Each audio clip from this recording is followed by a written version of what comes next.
G'day crew, I'm Oscar Pelazon and welcome to another episode of Tube Time Tuesday. Back down the beach again, Trick Point, a few little fun ones on offer. Easterly's still pretty strong. I'm going to go and snaffle a couple, but I thought I'll wait for the wind to die down and I'll come in this boardroom, share some business wisdom with you before I head out into that boardroom and share a couple of fun waves with the locals. And today I wanted to talk about something that sits at the core of who I am and how I coach, and ultimately how I think businesses and business leaders should operate. And that's the concept of simplicity. There's a lot of jargon out there these days. New trends, fancy language, frameworks with 7 steps and 12 pillars. The reality of it is most of it isn't new. It's old theory rebadged for a new audience and marketing schmaltz. And a lot of people, especially highly technical and highly educated people, love to create complexity. Sometimes it's intentional and sometimes it's unconscious. But often it's a way of showing how smart they are. Now, if you can make something easy to do, easy to understand, and easy to follow, especially complex things, that's competency, and that's showing you have deep understanding of the concept. And in your business, the simpler you make things for your clients and for your team, the higher the engagement and the higher the uptake. Let me give you a couple of examples. Example 1 are accountants. I've sat in countless meetings where accountants start quoting sections of the Income Tax Act, private rulings, case law, legislative interpretations. And yeah, that's all well and good, especially if you're writing technical advice. But the client, 9 times out of 10, they don't give a shit.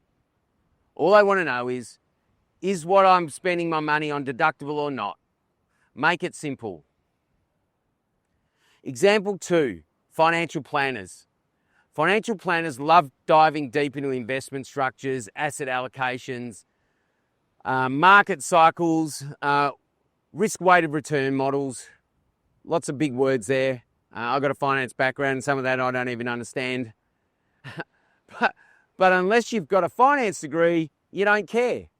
You just want to know, am I going to get a decent return? Is my money relatively safe? And ultimately, will this help me hit my lifestyle and retirement goals? Again, make it simple. Yep, some things in business are complex. And you betcha, most of you crew out there, you're absolute weapons, really smart dudes and dudettes, and great at what you do. But here's the blunt truth. If people don't understand what you're saying, they won't engage. Team members switch off, they stop listening. Instructions get half followed, misunderstood or ignored. Clients don't understand and so they disconnect. They feel like you're talking at them, not to them. They feel like you care more about showing how smart you are than understanding what they need. And that kills trust. It kills connection. It kills action. And that's at the core of leadership and communication. What comes down to is 3 things: listening, understanding, and connecting. The more complex you make things, the harder all 3 become.